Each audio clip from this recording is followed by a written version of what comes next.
الحمد لله رب العالمين والصلاة والسلام على نبينا محمد وعلى آله وصحبه أجمعين ومن تبعهم بإحسان إلى يوم الدين أما بعد. Zahvala pripada uzvišenom Allahu gospodaru svih svjetova, salavate i salame donosimo na Allahu poslanika Muhammeda, njegovu časnu porodicu i sve plemenite ashabe. Uz Allahu subhanahu wa ta'ala pomoć i dozvolu nastavljamo sa komentarom dijela Thalathatul usuli wa adillatuha, tri osnovna temelja i njihovi dokazi. U prethodnim predavanjima komentarisali smo uvodnu poslanicu koju je šejh autor Muhammed ibn Abdul Wahhab spomenuo u ovom dijelu tri temelja. A to je poslanica o 4 pitanja koja je dužan naučiti svaki musliman.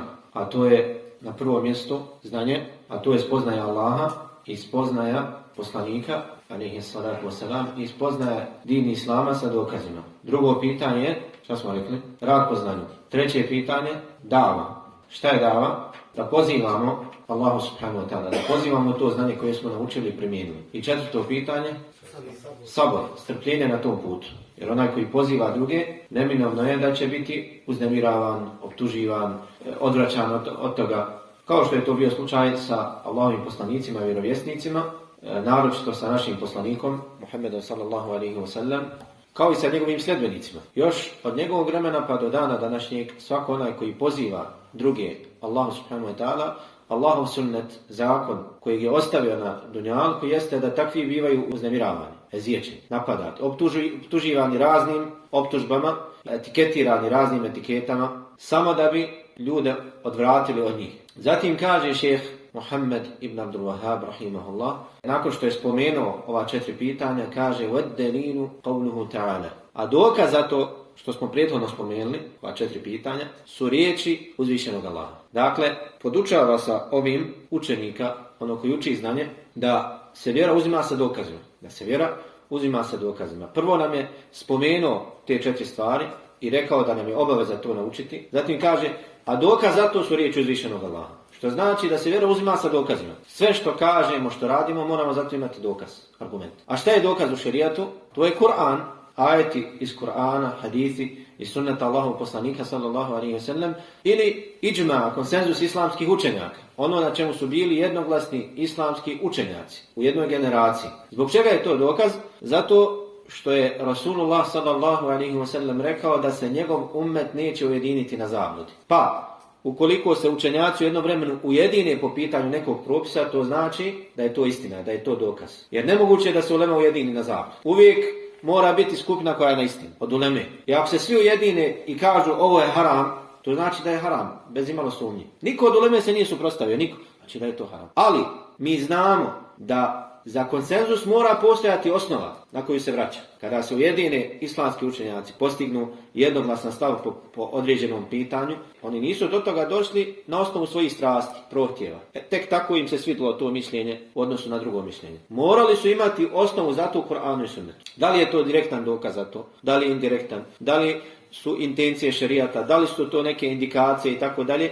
Razumijevanje suprotno kuranskih ajeta ili haditha, ali mora imati zato osnovu Kur'anu i sunnetu. I nakon toga od šerijatskih dokaza po pitanju koji su učenjaci jednoglasni, složni, je također i qiyas, analogija. Ali rekli smo, prethodno smo se ukratko toga dotakli, da je ovdje riječ o ispravnoj analogiji. Analogija koja je zasnovana na ispravnim temeljima, po pitanju koje su ostvareni svi uslovi ispravnosti. Ne bilo kakva analogija. Analogija kada je u suprotnosti sa dokazom iz Kur'ana i sunneta, odbacuje se. Primjer ispravne analogije jeste kada kažemo zabranjeno je koristiti drogu zato što je Allah zabranio ono što je manje od toga. Allah je zabranio da se pije alkohol zato što opija. Ono što je gore od alkohola je preče da bude zabranjeno. Iako se u Kur'anu nigdje ne spominje droga, zabranjena vam je droga, zabranjena vam je trava, zabranjena vam je marihuana, zabranjeno vam je to i to. Ne spominje se nigdje po imenu, ali se spominje ono što je na manjem stepenu od toga, što znači da ono što je veće od toga što je gore je preče da bude zabranjeno. To je analogija. To je primjer ispravne analogije koja je dokaz u šerijetu. Osim kod jednog malog dijela učenjaka, iako i oni nesvjesno koriste analogiju, ali ne žele da to priznaju. To su dokazi koji su opće prihvaćeni u šerijetu. Postoje drugi dokazi po pitanju koji se ulema razilazi. Kao na primjer govor ashaba. Da li je govor ashaba, fetva ashaba, mišljenja ashaba, da li je dokaz u šerijetu ili ne? Pitanje toga razilazi se ulema. Da li je priječutni iđma konsenzus? Priječutni konsenzus, da li je to dokaz ili ne? Kada se neko mišljenje proširi u vremenu ashaba, I znamo da su radili po tome. I nismo našli da je neko se tome suprotstavio. To nije direktan konsenzus, da kažu mi smo se svi složili da je propis toga takav i takav. Nego mi izučavajući njihove stave vidimo da je se to radilo u njihovom vremenu, a niko se nije suprotstavio. To je prečutni konsenzus.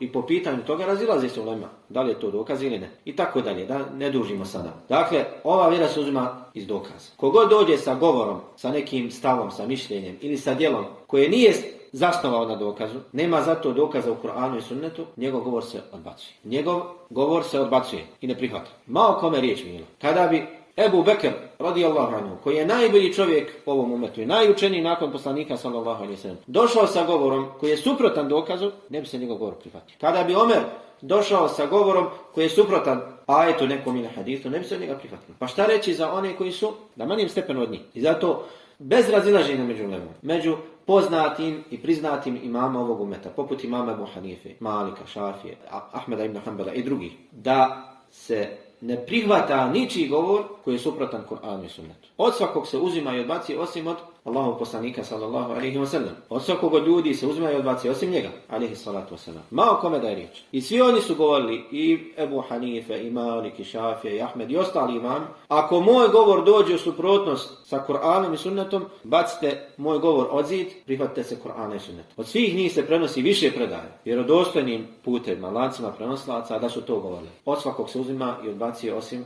od Allahov poslanika sallallahu alejhi ve sellem. Svako onaj koji dođe sa govorom koji je suprotan govoru Allaha i njegovog poslanika sallallahu alejhi ve sellem, njegov govor se odbacuje. Zato jedan od islamskih učenjaka otpjevao je taj njihov govor stihovima, pa kaže: قال أبو حنيفة الإمام لا ينبغي لمن له إسلام أخذ بأقوال حتى تعرض على الكتاب والحديث المصطفى. kaže Ebu Hanifa imam: ne dolikuje onom ko slijedi islam kao vjeru da uzima moj govor sve dok to ne predoči ispred Kur'ana i sunneta, pa da vidi jel se slaže sa tim ili ne slaže. وَمَالِكٌ إِمَامُ دَارِ الْحِجْرَةِ قَالَ وَقَدْ أَشَارَ نَحْوَ الْحُجْرَةِ كُلُّ كَلَامٍ مِنْهُ ذُو قَبُولِ وَمِنْهُ الْمَرْدُودُ سِوَ الرَّسُولِ. Imam Malik, imam Darul Hidžre, imam Medine, grada Hidžre, preseline, rekao je pokazavši svojim prstom prema sobi Allahovog poslanika sallallahu alejhi ve sellem, prema njegovoj kući, prema kaburu gdje je ukopan. Od svakog se uzima i odbaci osim onoga koji je ukopan u ovom kaburu. وَشَافِعِيُّ قَالَ إِنْ رَأَيْتُمُ قَوْلِي مُخَالِفًا لِمَا رَوَيْتُمُ مِنَ الْحَدِيثِ فَاضْرِبُوا الْجِدَارَ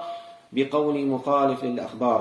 kaže Šafija: ako vidite da je moj govor suprotan onome što prenosite od poslanika sallallahu alejhi ve sellem, moj govor bacite od zid, udarite njime od zid, zato što je suprotan onome što je došlo u predajama. Wa Ahmedu qala lahum la taktubu ma qultu bal asla zalika tlumu. I imam Ahmed im je rekao: nemojte pisati ono što ja govorim, nego pišite ono na osnovu čega sam ja rekao. Nemojte pisati moj govor, nego pišite ono na osnovu čega sam to rekao. Pišite dokaze, ajete, hadite. Zatim kaže ovaj učenjak: فَاسْمَعْ مَقَالَاتِ الْهُدَاتِ الْأَرْبَعِ وَعْمَلْ بِهَا فَإِنَّ فِيهَا مَنْفَعَ. kaže slušaj govor ovih imama upute, ove četvorce imama upute, وَعْمَلْ بِهَا فَإِنَّ فِيهَا مَنْفَعَ. I radi po tome, radi po njihovom govoru jer je u tome korist. لِقَمْعِهَا لِكُلِّ ذِي تَعَصُّبٍ وَالْمُهْتَدُونَ يَكْتَفُونَ بِالنَّبِي alejhi salatu vesselam. Kaže zato što to pobija govor onih koji su fanatici, koji pristrasno slijede svoje imame, a oni koji su na pravom putu, oni koji su upućeni, kaže njima je dovoljan vjerovjesnik sallallahu alejhi ve sellem. Ne treba im drugi imam mimo poslanika sallallahu alejhi ve sellem. Dok islamski učenjaci njih slijede u onome u čemu oni slijede Kur'an i sunnet. Ako islamski učenjak ispostavi se da je pogriješio u nečemu, drugi učenjaci ukažu na njegovu grešku, ne slijedimo ga u njegovoj greški, nego slijedimo istinu. Dakle, vjera se uzima iz dokaza. Za ovo što je spomenuo šejh, kaže dokaz za to su riječi uzvišenog Allaha: Bismillahirrahmanirrahim. U ime Allaha svemilosnog, milostivog. Prije toga smo napomenuli da je bismillah kuranski ajet bez razilaženja među ulemom, ali u suri An-Naml, bez razilaženja među ulemom. Dio kuranskog ajeta. A da se razilaze islamski učenjaci, da li je bismillah prvi ajet sure Al-Fatiha, da li je prvi ajet svake sure osim sure Teube ili ne, o tome smo prethodno govorili. Rekli smo da je ispravno mišljenje, Allah najbolje zna, da bismillah nije prvi ajet sure Al-Fatiha, niti je prvi ajet ostalih sura, nego je to zasebni ajet koji je Allah subhanahu wa ta'ala objavio na početku svake sure, da bi se sa njime razdvajao početak sure od njenog kraja. Znači da je bismillah zaseban ajet na početku sure. Nije prvi ajet te sure, nego ajet kojeg je Allah objavio, kao što je vjerodostojno zabilježeno od Ibn Abbasa radijallahu anhuma, to što smo spomenuli, da je Allah objavio ove riječi Bismillahirrahmanirrahim kako bi sa tim ajetom razdvajao početak sure od njenog kraja. Ovdje kaže Bismillahirrahmanirrahim, Bismillah na početku ove sure. Zatim kaže Wal asr, innal insana lafi khusr, illa alladhina amanu wa aminu salihati wa tawasaw bil haqqi wa tawasaw bis sabr. Dokaz za to su riječi uzvišenog Allaha, Bismillahirrahmanirrahim, Wal asr, tako mi vremena. Dakle, dokaz za ovo što je prethodilo je ova plemenita kratka sura, jezgrovita, korisna sura koja u sebi nosi mnogo značenja i upućuje na bitne propise, a to je sura Al-Asr, koju je Allah subhanahu wa ta'ala započeo riječima Wal asr, započeo ovom zakletvom, tako mi vremena.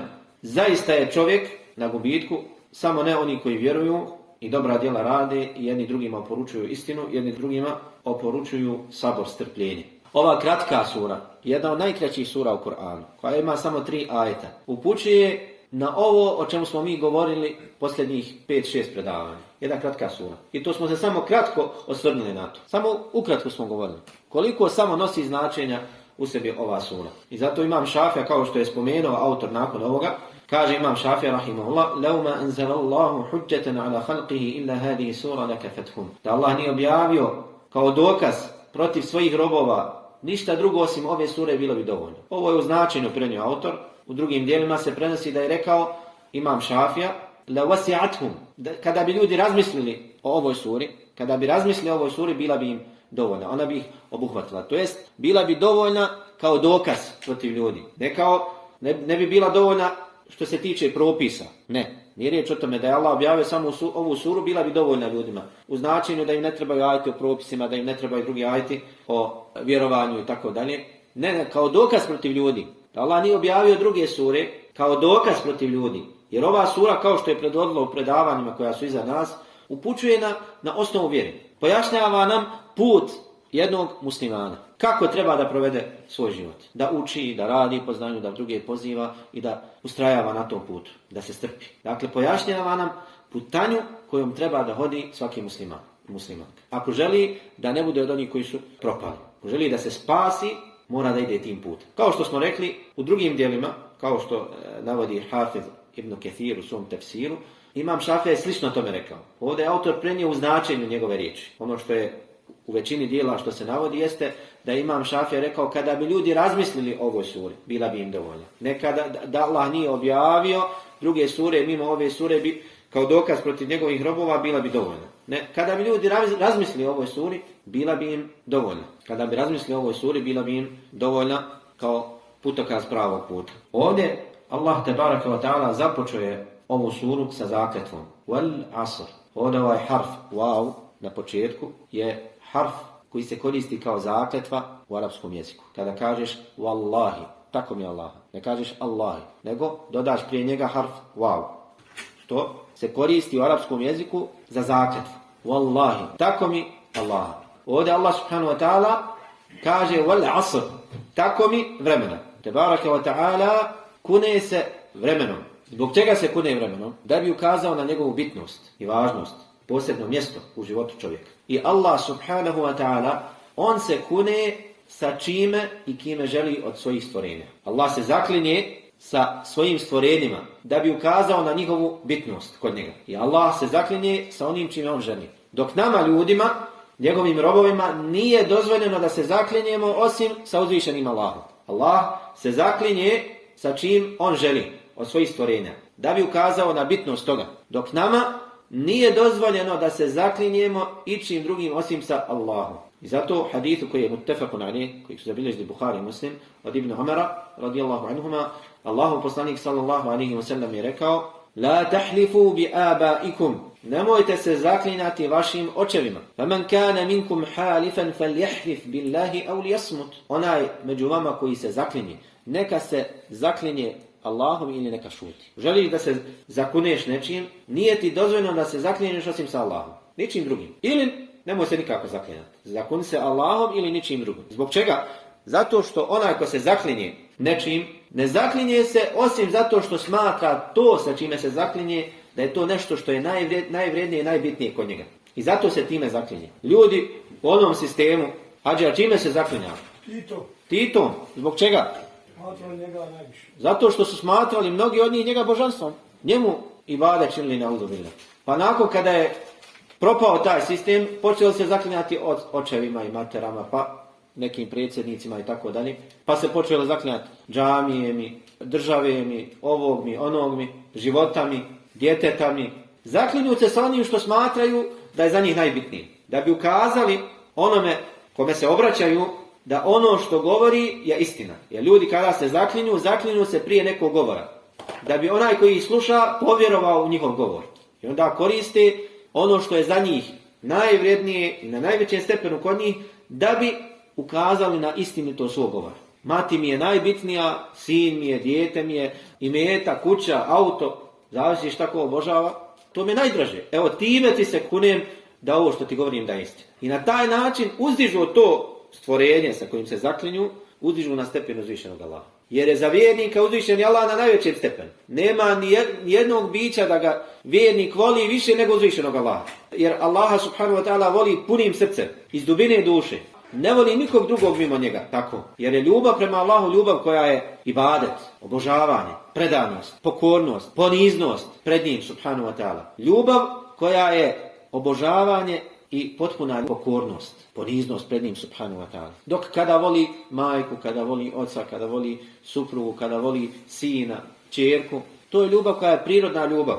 Niko drugi mimo Allaha subhanahu wa ta'ala ne voli se zbog njegovog bića, nego se voli zbog svojstava koja se nalazi pri njemu. Samo uzvišeni Allah se voli zbog njegovog bića, zato što je on gospodar, zato što je on tvoj stvoritelj, što je on taj kojeg obožavaš, kojim činiš ibadet. Dok drugi mimo njega, voliš ga zbog njegovog svojstva, zato što je poslanik Muhammeda sallallahu alejhi ve sellem, voliš ga zato što je poslanik, zato što ti Allah naredio da ga voliš. Ne voliš ga zato što je imao dugu kosu ili zato što je bio iz plemena Kurejš, nego ga voliš zato što ga je Allah poslao i naredio ti da ga voliš. Svoga oca voliš zato što ti je otac.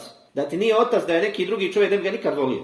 Ali zato što ti je otac, voliš ga. Zato što ti je mati, voliš je. Zato što ti je dijete ili supruga, voliš je. Ne zato što je takve ili onakve boje, ili zato što se tako zove ili iz te porodice. Voliš prijatelja svog, voliš ga zato što ti je prijatelj, zato što ti je učinio dobro, što ti je poklonio hediju, zato što ti je pomogao tad i tad. Voliš ga zbog njegovih osobina. Ne voliš ga zbog njegovog bića.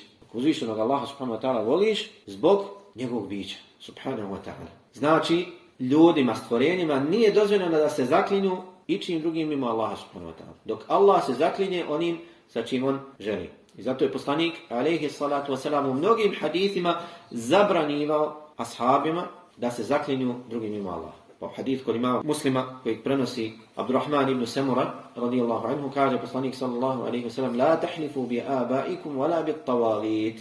Nemojte se zaklinjati svojim očima niti sa tagutima. Ibn Omer radijallahu anhu čuo jednom prilikom čovjeka kako se zaklinje Kaabom. Govori tako mi Kaabe, ne tako mi Kaabe. Pa mu kaže Ibn Omer: zaista sam čuo Allahovog poslanika sallallahu alejhi ve sellem kako kaže: "Man halafa bi ghayri Allahi faqad kafara aw ashrak." Onaj ko se zakune nečim drugim mimo Allaha, taj je počinio kufr ili širk.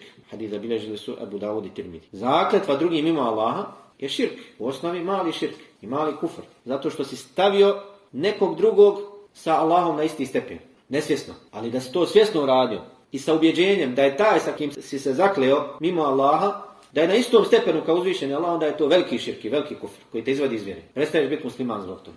Zakuneš se sa svojim ocem zato što ga smatraš da je on na stepenu uzvišenog Allaha. To je veliki širk, kufr na udobile. Ali ako si se nehotice zakleo nečim drugim mimo Allaha, pređeti preko jezika bez razmišljanja šta to za sobom podrazumijeva i šta za sobom povlači, onda je to mali širk. I zato je poslanik sallallahu alejhi ve sellem zabranjivao ashabima da se zaklinu drugima mimo Allaha. I zabilježili su Abdurrazzak, Musannefu i drugi, da je Ibn Mas'ud radijallahu anhu govorio: "La an ahlifa billahi kadiban ahabbu ilayya min an ahlifa bi ghayri Allahi sadiqan." Da se zakunem Allahom i slažem, to mi je draže nego da se zakunem nečim drugim mimo Allaha i kažem istinu. Kaže šejhul Islam ibn Taymije, to je zato što je zakletva Allahom tauhid, a zakletva drugim mimo Allaha širk. I tauhid u kojem ima grijeha je bolji od istine u kojoj ima širk. Kad se zakuneš Allahom i slažeš, to je veliki grijeh, ali i dalje je tauhid. To što si slagao, to je grijeh, ali nisi upao u okvir širka i pa se zakleo Allahom. Iako je to veliki grijeh. Zakletva Allahom lažna je. Zakletva Allahom, to je upropaštavajući grijeh. Nije dozvoljeno. Allah takvima prijeti koji uzimaju njega u zakletvama da bi otimali drugima njihov imetak i da bi odvraćali sa pravog puta. To je opasan grijeh. Ali i pored toga da se zakuneš drugim mimo Allaha je veći grijeh od toga. Zato što je to širk. Iako je mali širk, ali je veći grijeh od ovog grijeha. I na osnovu ove predaje od Ibn Mas'uda, dio islamskih učenjaka zauzeo je stav da je mali širk veći grijeh od velikog grijeha koji nije mali širk. Šta to znači? Znači da upadneš u mali širk, poput toga da se zakuneš nečim drugim mimo Allaha. To ti je gori grijeh nego da učiniš blud, nego da ukradeš, nego da jedeš svinjsko meso, nego da piješ alkohol, nego da ubiješ nekog. Veći grijeh. Zbog čega? Zato što je ovo grijeh, iako veliki grijeh, zbog kojeg možeš završiti u džehennemu. Ali ovo je širk. Ovo je širk. A to je veći grijeh od drugog grijeha koji nije širk. Iako mali širk, ali je veći grijeh. I u tome vidimo opasnost širka. I da čovjek mora dobro naučiti svoju vjeru i naučiti vrste malog širka i na koji način upada u širk i na koji način da se spasi od malog širka. Ustaneš u džamiji da klanjaš, odeš u džamiju na jaciju, odeš da klanjaš, u osnovi ti iskren nije bio. Nisi otišao u kafanu, nisi otišao da koristiš drogu i tome slično. Odeš u džamiju i onda uljepšavaš svoj namaz zbog drugih. Vidiš da te drugi gledaju, onda ti odužiš seždu, odužiš ruku, kad učiš lijepo, da bi te ljudi pohvalili. Upadneš u mali širk, jer koristiš ono što je Allah propisao da se njemu približavaš, preko toga ti koristiš za svoj lični interes neki, da bi se ti uzdigao iznad ljudi. Kažemo, ovo je stav jednog dijela islamskih učenjaka, dok drugi kažu, nije podmoranje da je svaki mali širk gori grijeh od svakog velikog grijeha koji nije mali širk. Nego postoje grijesi koji, iako nisu širk, ni mali, ni veliki, su na većem stepenu od malog širka, za koje Allah subhanahu wa ta'ala spomenuo velike prijetnje u Kur'anu, poput nepravodnog ubistva muslimana, koji nije širk, nije kufr, ali žestoke prijetnje Allah spomenuo po pitanju toga. Po pitanju onog koji ubije nepravedno jednog muslimana. Bilo kako bilo, bez sumnje da je velika opasnost u tome da upadneš u mali širk. Zato treba se dobro izučiti i širk, i mali i veliki širk, da bi se čovjek spasio od toga, da bi spasio svoj iman. Jer iako je mali širk, po mnogim učenjacima ulazi u općenitost riječi uzvišenog Allaha u kojima kaže inna Allaha la yaghfiru an yushraka bih wa yaghfiru ma duna zalika liman yasha.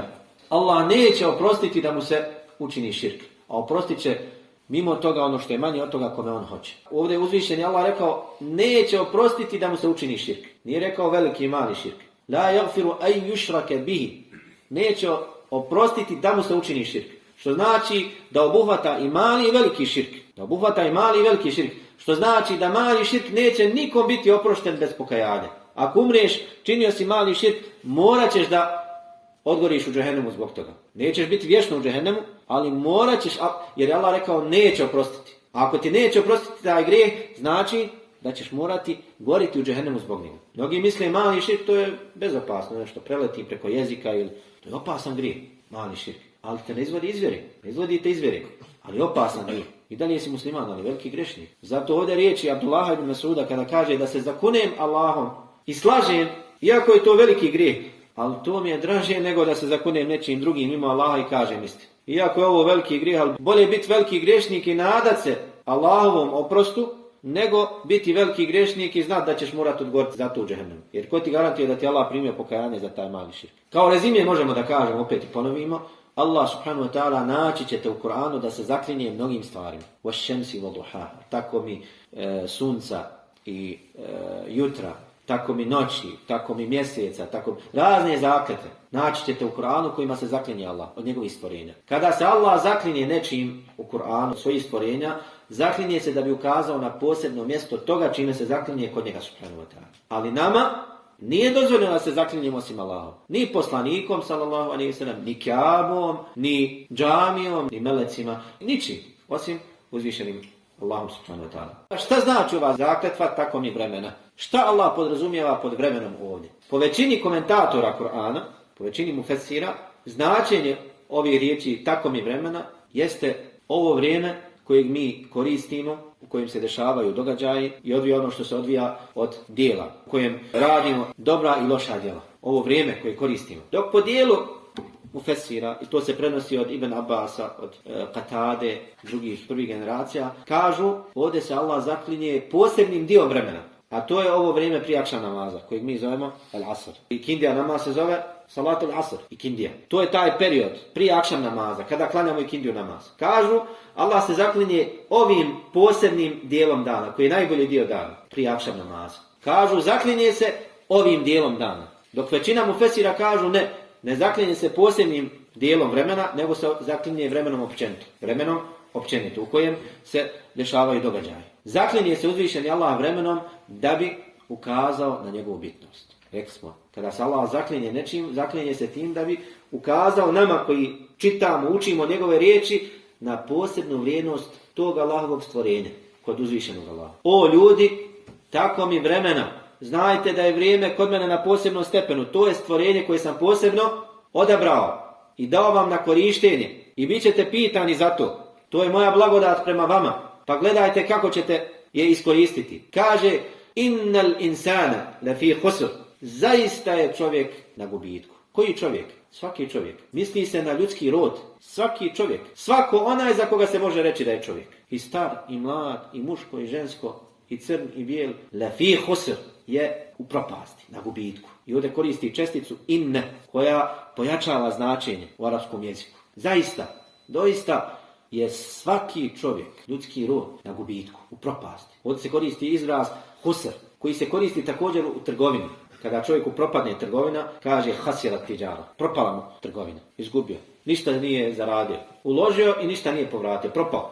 Nije izvukao ono što je uložio. Svaki čovjek na gubitku, u propasti. Gubitnik. Osim oni koji će Allah izuzeti ovim ajetima. Osnova je šta? Da je svako propao. Propalica. Gubitnik. Kako da se sačuvaš? Kako da ne budeš propalca? Da ne budeš gubitnik? Illa alladhina amanu. Samo ne oni koji vjeruju. A vjerovanje kod ashaba i prvih generacija, vjerovanje srca. Jer samo u srcu potvrđivanje tog vjerovanja jezikom. Ili očitovanje tog vjerovanja jezikom. I potvrđivanje tog vjerovanja djelima u praksi. Nije samo vjerovanje, vjerujem ja u srcu. Meni je čisto srce, ja sam dobar vjernik. A u djelima ne potvrđuje to. Laže. Laže kada kaže vjerujem u srcu, dokaže da vjeruješ srce. Kako će dokazati? Očitovanjem jezikom. Je li dovoljno da jezikom očituje? Nije. Kada bi, od kako ga je majka rodila, pa do svoje smrti govorio ja vjerujem, a radi suprotno tome, po svim razumnim ljudima ne smatra se iskrenim. Kada bi čovjek govorio od kako ga majka rodi, sve do smrti, ja sam bogat,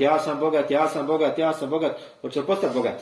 Neće postati bogat, to ga ne čini bogati. Sve dok u praksi ne pokaže da je bogat, dok ne vidimo nešto opipljivo. Tako isto je vjerovanje. Nije dovoljno da kaže ja vjerujem. Možda on i u srcu zaista misli da je bogat. Ubijedi samog sebe da je bogat. Ali mu to ne koristi, dok u praksi ne vidimo to što tvrdi. Tako isto vjerovanje. Nije dovoljno samo u srcu vjerovat i očitovati jezikom, nego moramo djelima potvrditi. O tome ćemo inšallah detaljnije govoriti naknadno. Wa amilu salihat.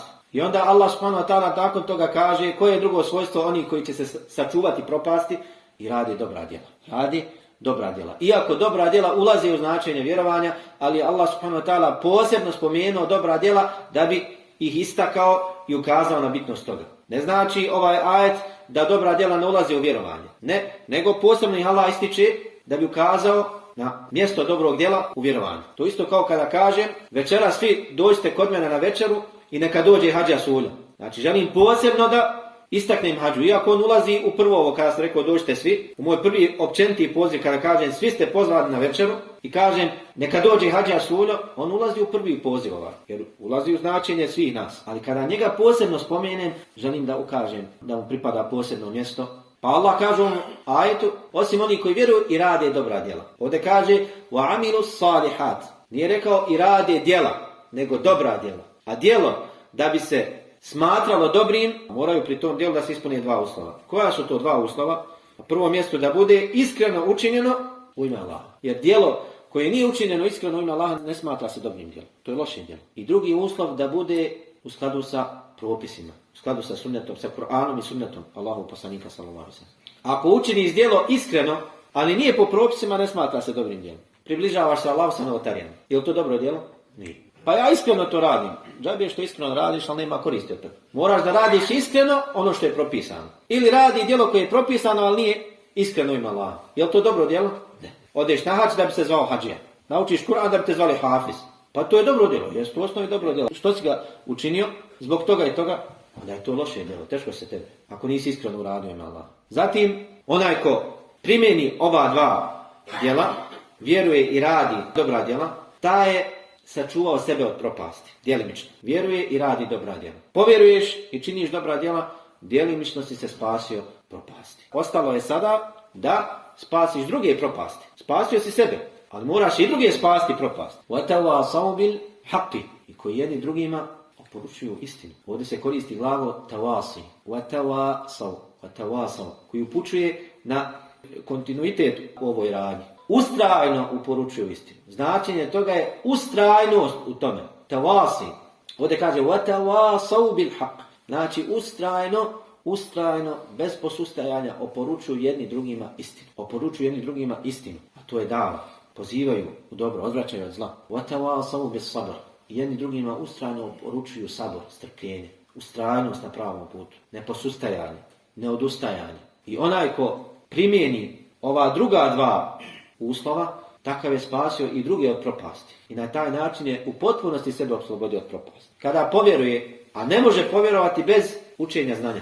Prvo naučiš, pa onda povjeruješ. Jer ne možeš vjerovati bez znanja. Prije nego što saznaš šta je vjerovanje. Zatim radiš po tome, radiš dobra djela. Djelimično si sebe spasio propasti. Ostalo je da spasiš druge propasti. Oporučivanjem slijeđenja istine i oporučivanjem sabora spasit ćeš i druge od propasti. I na taj način u potpunosti sebe ćeš spasti propasti. Jedini način da ne budeš od onih za koje je Allah rekao innal insana lafi khusr. Zaista je čovjek, insan, gubitnik, propalica, jeste da kod sebe u svom životu, u svojoj svakodnevnici primjeniš ova svojstva, da se okitiš ovim svojstvima koja je Allah spomenuo u ovoj suri. I onda možemo da dokučimo istinitost riječi imama Šafije kada kaže kada bi ljudi razmislili o ovoj suri bila bi im dovoljna. Bila bi im dovoljna. Dovoljna kao dokaz protiv njih, kao putokaz, kao smjernica u njihovom životu. I zato, zbog bitnosti ove sure, ashabi Allahu poslanika sallallahu alejhi ve sellem znali bi da jedni drugima uče ovu suru prilikom rastanka. Kako su zabilježili imam Tabarani u svom dijelu Al-Awsat, imam Ebu Davud u dijelu Zuhd, imam Al-Bejhaqi u dijelu Šu'abul Iman, od Ebu Medine Ad-Darimije, da je rekao ashabi Allahu poslanika sallallahu alejhi ve sellem kada bi se sastali, ne bi se rastali sve dok jedni drugima ne prouče riječ uzvišenog Allaha wal asr innal insana lafi khusr illa alladhina amanu wa amilu salihat wa tawasaw bil haqqi wa tawasaw bis sabr. Tako mi vremena zaista je čovjek na gubitku, samo ne oni koji vjeruju i dobra djela čine i koji jedni drugima oporučuju istinu, jedni drugima oporučuju strpljenje. I onda bi nazvali jedni drugima selam i rastali se. Nekada bi to činili zbog bitnosti ove sure. I ovaj lanac prenosilaca kojim je zabilježen ova predaje je dobar. Znači da je bio običaj ashaba da oporučuju jedni drugima ovo što se spominje u ovoj suri. Da prouče ovu suru prilikom rastanka. Da bi ušli u značenje ovih ajeta. Poručuju jedni drugima istinu, strpljenje. Da bi podsjetili jedni druge na bitnost toga. I zato je šejh, autor ove poslanice, šejh Muhammed Abdul Wahab, spomenuo ova 4 bitna pitanja u samom uvodu ovog djela 3 temelja. Prije nego što počneš da učiš o vjeri, znaj da to što učiš, ne učiš džabe. Samo da bi povećao svoje znanje, da bi imao više informacija, da bi znao šta to piše u tim knjigama, nego učiš zbog djela. Jer samo zbog djela nije. Moraš i prenositi to znanje i moraš ustrajati u tome. Ne godinu, dvije i onda ostaviš sve. Nego ustrajno pozivaš i trpiš sve ono što te zadesi na tom putu. Ne odustaješ sve do smrti kako bi se spasio propasti. Zabilježio je Ebu Bekr al-Haraiti u svom djelu Masawi al-Akhlaq da je Amr ibn al-As radijallahu anhu, ashab Allahov poslanika sallallahu alejhi ve sellem, otac od Abdullah ibn Amra ibn al-As, jedan od najuglednijih Kurešija i najvećih ratnika, boraca, daje. Prije nego što je prihvatio islam, kada je Musailime al-Kedab, lažov, proglasio se poslanikom i otišao mu u posjetu. Amr ibn al-As otišao u posjetu Musailimi al-Kedab. Pa ga pita Musailime, šta je objavljeno u ovom zadnjem periodu vašem drugu? Misli na Muhammeda sallallahu alejhi ve sellem. Naziva ga drugom Amra ibn al-Asa zato što je iz njegovog plemena, od Kurešija. Šta je u ovom zadnjem periodu objavljeno tom vašem čovjeku koji se proglasio poslanikom? Kaže Amr ibn al-As, objavljena mu je jedna kratka jezgrovita sura, pa mu je proučio ovu suru. Tako mi vremena, zaista je čovjek na gubitku, samo ne oni koji vjeruju i dobra djela čine i koji jednim drugima oporučuju istinu i jednim drugima oporučuju sabor. Pa je onda Musailime al-Kedab zamislio se, nakratko, pa kaže, i meni je objavljena slična sura njoj. Kaže, šta ti je objavljeno? Kaže Amr ibn al-As, šta ti je objavljeno? Kaže, objavljeno mi je, ja vabr, innama ante udunani was sadr, wa baqika haqirun naqir. Kaže, o hrčak, imaš 2 uha i stomak, a ostatak ti je bezvrijedan i beskoristan. Pa mu kaže Amr ibn Las, pa mu kaže Musailime, šta kažeš Amr? Šta kažeš za ovu suru? Pa kaže mu Amr, još uvijek je bio mušrik, nije prihvatio islam tada. Kaže, o Musailime, tako mi je Allah, ti dobro znaš da ja znam da si ti lažov. Ti dobro znaš da ja znam da si ti lažov, da lažeš. Nema sumnje da je Kur'an nadnaravan, jer je to objava od uzvišenog Allaha subhanahu wa ta'ala. Koliko god ljudi pokušali da oponašaju Kur'an, da dođu sa govorom koji je sličan Kur'anu, ne mogu doći. Prvo ih je Allah subhanahu wa ta'ala izazvao da dođu sa Kur'anom sličnim ovom Kur'anu, pa nisu mogli. Pa ih je izazvao da dođu sa 10 sura, pa nisu mogli. Pa ih je izazvao da dođu sa jednom surom, sličnom kuranskim surama, i nisu mogli. I taj izazov ostao je do sudnjeg dana. Sve do dana današnjeg i ostaće do sudnjeg dana, ostao je izazov uzvišenog Allaha da onaj ko može neka dođe sa jednom surom sličnom kuranskoj suri. O hrčak. Jedan koji se također proglasio poslanikom, izmišljao, lagao sure, pa su ga uhvatili muslimani i objesili ga za noge, da visi obješen za stup. Pa jedan musliman prolazio pored njega i kaže, jel ti pomogao taj tvoj gospodar? Jel ti šta objavljeno? I smijavajući se sa njim kaže, inna a'tajnaka al-amud, fasalli li rabbika bila qu'udin wala sujud, inni admanu laka alla ta'ud. Oponaša suru, inna a'tajnaka al-kawthar. Ali ovaj musliman smijava se sa ovim. Kaže, mi smo ti dali stup, sad klanjaj svom gospodaru bez rukua i seđde. Ja ti garantujem da se neš vratiti. Ja ti garantujem nema ti povratka, gotov si. Kur'an je govor uzvišenog Allaha subhanahu wa ta'ala i ova sura Al-Asr je najbolji primjer da je to govor od uzvišenog Allaha. U 3 ajeta, sve ovo što smo govorili zadnjih 5-6 predavanja je samo jedan dio značenja koje nosi ova sura. Mogli bi o njoj govoriti još 10 predavanja. Znači da je taj govor jezgrovit. Kao što je rekao Amr ibn Las. Objavljena mu je sura koja je kratka, ali jezgrovita. U sebi nosi puno značenja. Molim Allaha subhanahu wa ta'ala da budemo od onih koji razmišljaju o Kur'anu i kuranskim surama i kuranskim ajetima i izvlače iz njih pouke i poruke i molimo ga subhanahu wa ta'ala da ovo što smo čuli bude dokaz za nas, a ne protiv nas i molimo ga subhanahu wa ta'ala da nam oprosti grijehe, popravi naše stanje, da nam se smiluje i uvede nas u džennet bez polaganja računa. A naša posljednja dova je Alhamdulillahi Rabbil Alamin.